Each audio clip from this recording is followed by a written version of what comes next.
actually, so the home that I had was beautiful on a lake, foreclosure, 89,000. Like it was nice. Prime location, right on the water.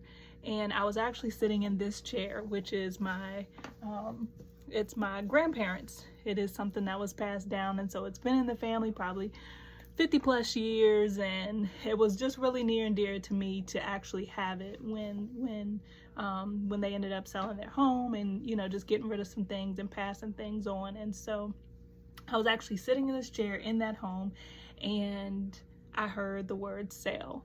Now we are in the thick of COVID, y'all, in the thick of it, and I heard sale, and I was like, oh, okay. I was just like, and it was just one word, sale.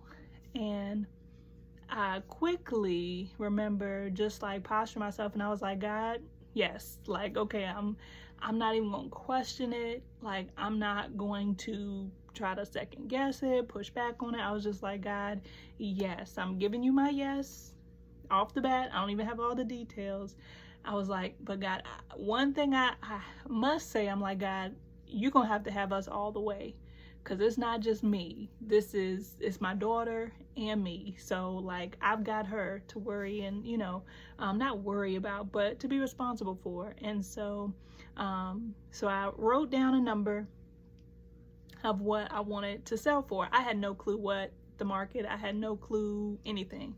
And so I ended up reaching out to my realtor at that time, and I asked her, you know, what would be the low, what would be the high that I could potentially get for the property. And she came out with the number that I wrote down on the paper before I didn't know anything. She came out with the number that I wrote down on the paper. And so that in and of itself just blessed me. And so we just started getting things in motion for having her to come look at the property to see what I would need to do. And literally she came and was like, there's really nothing that you would need to do, really nothing. And I do remember around that time, I think I had a big issue with my